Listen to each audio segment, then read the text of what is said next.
اس طرح ہم آپ کو اے حبیب معظم ان قوموں کی خبر سناتے ہیں جو گزر چکی ہیں، اور بے شک ہم نے آپ کو اپنی خاص جناب سے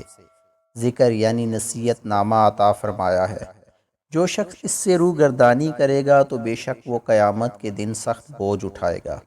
اور وہ اس عذاب میں ہمیشہ پڑے رہیں گے، اور ان کے لیے قیامت کے دن بہت ہی برا بوجھ ہوگا۔ جس دن سور پھونکا جائے گا، اور اس دن ہم مجرموں کو یوں جمع کریں گے کہ ان کی جسم اور آنکھیں شدت خوف اور اندھے پن کے باعث نیلگوں ہوں گی۔ آپس میں چپکے چپکے باتیں کرتے ہوں گے کہ تم دنیا میں مشکل سے 10 دن ہی ٹھہرے ہوگے۔ ہم خوب جانتے ہیں وہ جو کچھ کہہ رہے ہوں گے، جبکہ ان میں سے ایک عقل و عمل میں بہتر شخص کہے گا کہ تم تو ایک دن کی سوا دنیا میں ٹھہرے ہی نہیں ہو، اور آپ سے یہ لوگ پہاڑوں کی نسبت سوال کرتے ہیں، سو فرما دیجئے میرا رب انہیں ریزہ ریزہ کر کے اڑا دے گا، پھر اسے ہموار اور بے آب و گیا زمین بنا دے گا، جس میں آپ نے کوئی پستی دیکھیں گے اور نہ کوئی بلندی۔ اس دن لوگ پکارنے والے کے پیچھے چلتے جائیں گے، اس کے پیچھے چلنے میں کوئی کجی نہیں ہوگی، اور خدائے رحمان کے جلال سے سب آوازیں پست ہو جائیں گی، بس تم ہلکی سی آہٹ کے سوا کچھ نہ سنو گے۔ اس دن سفارش سود مند نہ ہوگی سوائے اس شخص کی سفارش کے جسے خدائے رحمان نے اذن و اجازت دے دی ہے، اور جس کی بات سے وہ راضی ہو گیا ہے، جیسا کہ انبیاء و مرسلین و اولیاء، متقین، معصوم بچوں اور دیگر کئی بندوں کا شفاعت کرنا ثابت ہے، اور ان سب چیزوں کو جانتا ہے جو ان کے آگے ہیں اور جو ان کے پیچھے ہیں، اور وہ اپنے علم سے اس کے علم کا احاطہ نہیں کر سکتے، اور سب چہرے اسے ہمیشہ زندہ و قائم رہنے والے رب کے حضور جھک جائیں گے، اور بے شک وہ شخص نامراد ہوگا جس نے ظلم کا بوجھ اٹھا لیا ہے، اور جو شخص نیک عمل کرتا ہے اور وہ صاحب ایمان بھی ہے تو اسے نہ کسی ظلم کا خوف ہوگا اور نہ نقصان کا۔ اور اسی طرح ہم نے اس آخری وحی کو عربی زبان میں بشکل قرآن اتارا ہے، اور ہم نے اس میں عذاب سے ڈرانے کی باتیں بار بار مختلف طریقوں سے بیان کی ہیں تاکہ وہ پرہیزگار بن جائیں، یا یہ قرآن ان کے دلوں میں یاد آخرت یا قبول نصیحت کا جذبہ پیدا کر دے۔ پس اللہ بلند شان والا ہے، وہی بادشاہ حقیقی ہے، اور آپ قرآن کے پڑھنے میں جلدی نہ کیا کریں قبل اس کے کہ اس کی وحی آپ پر پوری اتر جائے، اور آپ رب کے حضور یہ عرض کیا کریں کہ اے میرے رب مجھے علم میں اور بڑھا دے۔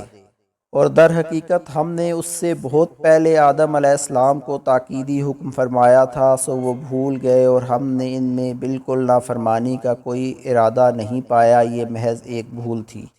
اور وہ وقت یاد کریں جب ہم نے فرشتوں سے فرمایا تم آدم علیہ السلام کو سجدہ کرو تو انہوں نے سجدہ کیا سوائے ابلیس کے، اس نے انکار کیا۔ پھر ہم نے فرمایا اے آدم بے شک یہ شیطان تمہارا اور تمہاری بیوی کا دشمن ہے، سو یہ کہیں تم دونوں کو جنت سے نکلوا نہ دے، پھر تم مشقت میں پڑ جاؤ گے۔ بے شک تمہارے لیے اس جنت میں یہ راحت ہے کہ تمہیں نہ بھوک لگے گی اور نہ برہنہ ہوگے، اور یہ کہ تمہیں نہ یہاں پیاس لگے گی اور نہ دھوپ ستائے گی۔ بس شیطان نے انہیں ایک خیال دلا دیا، اور وہ کہنے لگا اے آدم کیا میں تمہیں قرب الہی کی جنت میں دائمی زندگی بسر کرنے کا درخت بتا دوں، اور ایسی ملکوتی بادشاہت کا راز بھی جسے نہ زوال آئے گا نہ فنا ہوگی۔ سو دونوں نے اس مقام قرب الہی کی لازوال زندگی کے شوق میں اس درخت سے پھل کھا لیا، پس ان پر ان کے مقام ہائے ستر ظاہر ہو گئے، اور دونوں اپنے بدن پر جنت کے درختوں کے پتے چپکانے لگے، اور آدم علیہ السلام سے اپنے رب کے حکم کو سمجھنے میں فروگشتہ ہوئی، سو وہ جنت میں دائمی زندگی کی مراد نہ پا سکے کہ ممانعت مخصوص ایک درخت کی تھی یا اس کی پوری نوع کی تھی، کیونکہ آپ علیہ السلام نے پھل کے اس مخصوص درخت کا نہیں کھایا تھا بلکہ اسی نوع کے دوسرے درخت سے کھایا تھا، اور یہ سمجھ کر کہ شاید ممانعت اسی ایک درخت کی تھی۔ پھر ان کے رب نے انہیں اپنی قربت و نبوت کے لیے چن لیا، اور ان پر عفو اور رحمت کی خاص توجہ فرمائی اور منزل مقصود کی راہ دکھا دی۔ ارشاد ہوا تم یہاں سے سب کے سب اتر جاؤ، تم میں سے بعض کے دشمن ہوں گے، پھر جب میری جانب سے تمہارے پاس کوئی ہدایت وحی آ جائے، سو جو شخص میری ہدایت کی پیروی کرے گا تو وہ نہ دنیا میں گمراہ ہوگا اور نہ آخرت پہ بد نصیب ہوگا۔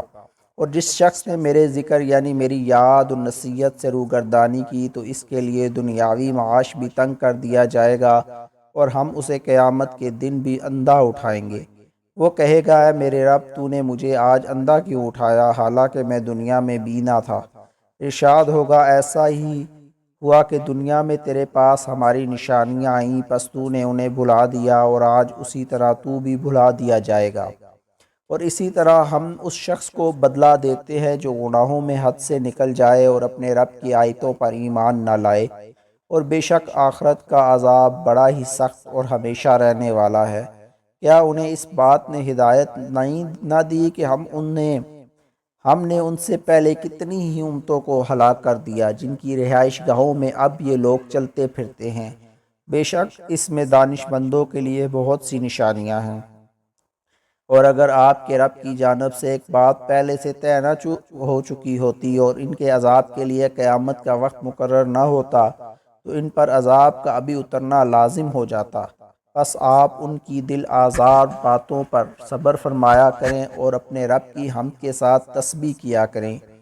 طلوع آفتاب سے پہلے نماز فجر میں اور اس کے غروب سے قبل نماز عصر میں اور رات کے ابتدائی ساعتوں میں یعنی مغرب اور عشاء میں بھی تسبیح کیا کریں، اور دن کے کناروں پر بھی نماز ظہر میں جب دن کا نصف اول ختم اور نصف ثانی شروع ہوتا ہے۔ اے حبیب مکرم، یہ سب کچھ اس لیے ہے تاکہ آپ راضی ہو جائیں، اور آپ دنیاوی زندگی میں زیب و آرائش کی ان چیزوں کی طرف حیرت اور تعجب کی نگاہ نہ فرمائیں جو ہم نے کافر دنیا داروں کے بعض طبقات کو عارضی لطف اندوزی کے لیے دے رکھی ہیں، تاکہ ہم انہی چیزوں میں ان کے لیے فتنہ پیدا کر دیں،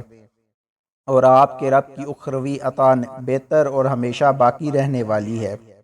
اور آپ اپنے گھر والوں کو نماز کا حکم فرمائیں اور اس پر ثابت قدم رہیں۔ ہم آپ سے رزق طلب نہیں کرتے بلکہ ہم آپ کو رزق دیتے ہیں، اور بہتر انجام پرہیزگاری کا ہی ہے۔ وہ کفار کہتے ہیں کہ یہ رسول ہمارے پاس اپنے رب کی طرف سے کوئی نشانی کیوں نہیں لائے؟ کیا ان کے پاس ان باتوں کا واضح ثبوت یعنی قرآن نہیں آ گیا جو اگلی کتابوں میں مذکور تھیں؟ اور اگر ہم ان لوگوں کو اس سے پہلے ہی کسی عذاب کے ذریعے ہلاک کر ڈالتے تو یہ کہتے، اے ہمارے رب، تو نے ہمارے پاس کسی رسول کو کیوں نہ بھیجا کہ ہم تیری آیتوں کی پیروی کر لیتے اس سے قبل کہ ہم ذلیل و رسوا ہوتے۔ فرما دیجئے، ہر کوئی منتظر ہے، سو تم انتظار کرتے رہو، پس تم جلد ہی جان لوگے کہ کون لوگ رائے راست والے ہیں اور کون ہدایت یافتہ۔